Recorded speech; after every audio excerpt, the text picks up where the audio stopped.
Alright, so now we're going to try to implement that code that we just looked at. We're going to start by making the canvas object and maybe getting it to draw the noose, I guess you could call it.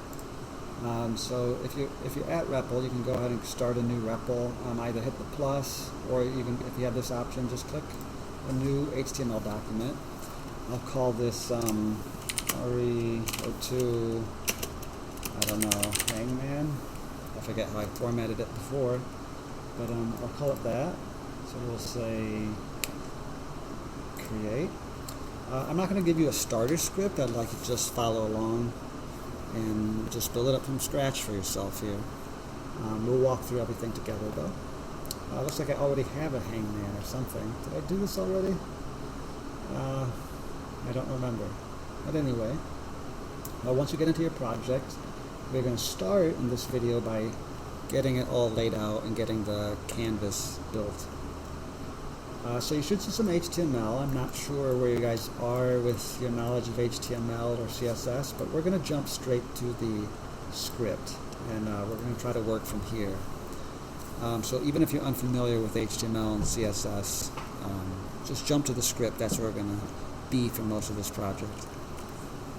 Okay, the first thing we need to do is create the canvas element and put it on the page. So one thing that's weird about making this in JavaScript is that you can create the element from the web page, but it's not going to appear on the web page until you sort of add it. So you create it, then you have to actually add it to the page.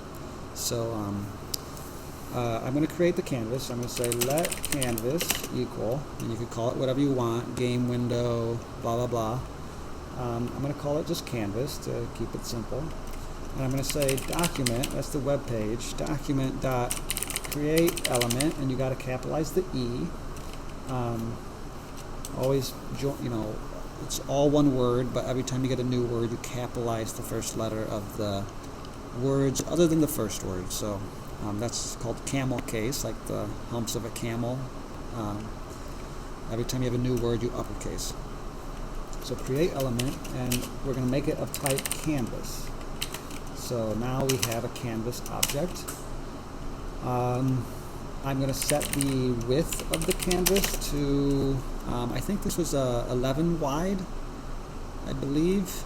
I wanted them each 20 pixels, each of the 11 boxes. So 11 by 20, well 10 by 20 is 200, so 220 should be good. The height, I think, was just going to be 10 boxes tall, 20 pixels each, so 200 we'll say.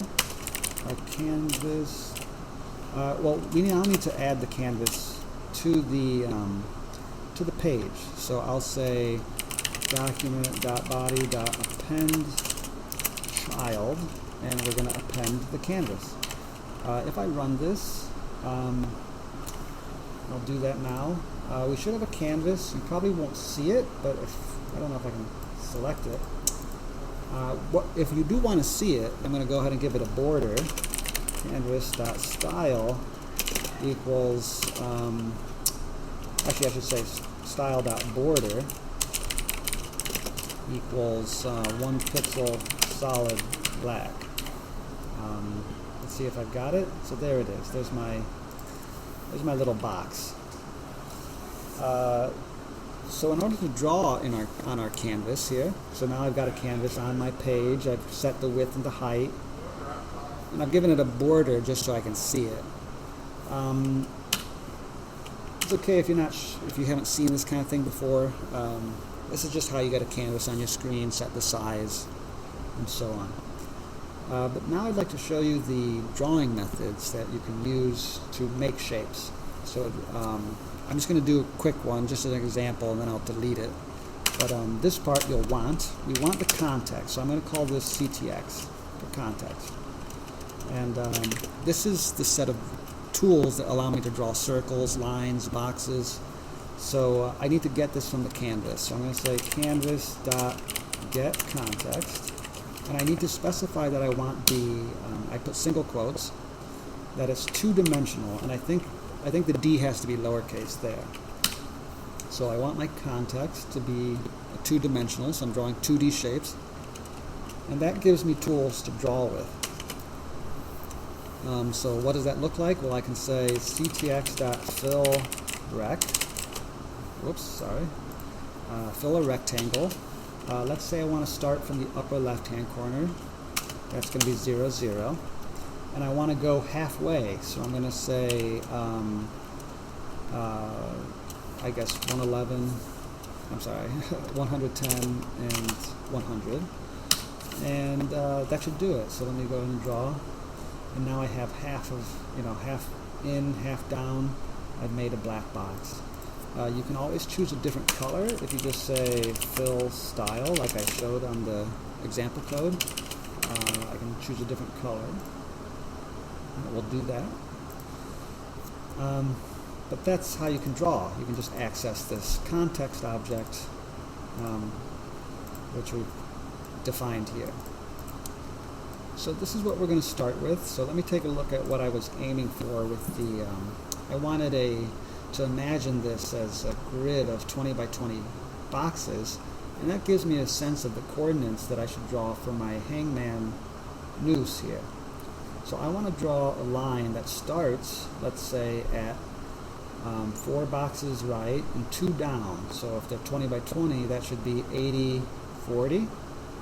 So let me start there. Whoops.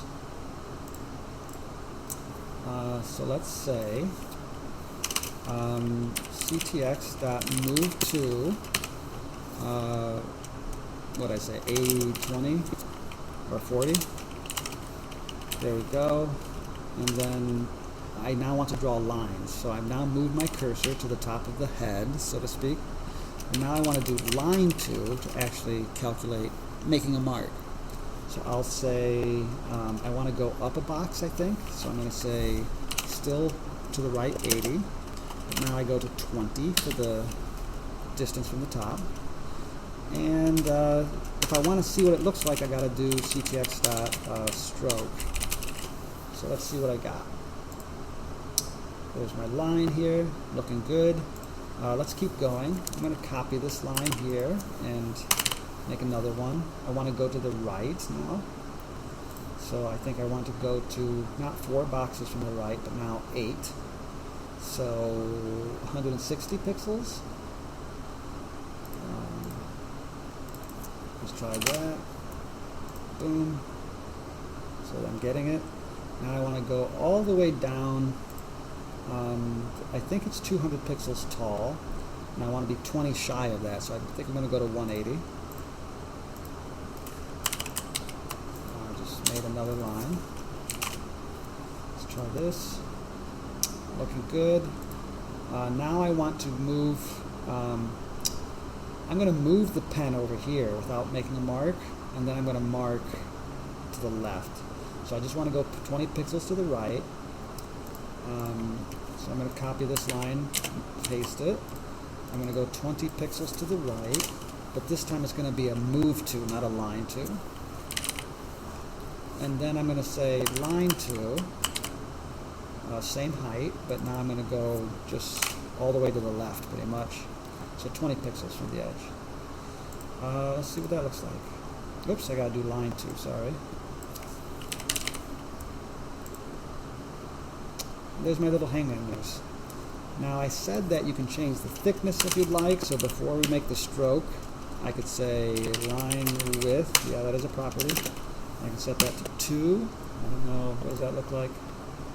Okay, maybe 4, I don't know, whatever you want. Sure. And you can always set the color, so stroke,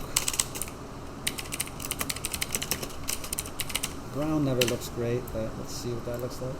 Sure, there we go. So that's how we begin drawing. We can use the CTX thing to make shapes, make lines, style it, make thicker lines, make it brown.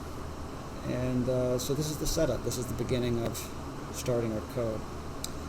What we'll do in the next video is start building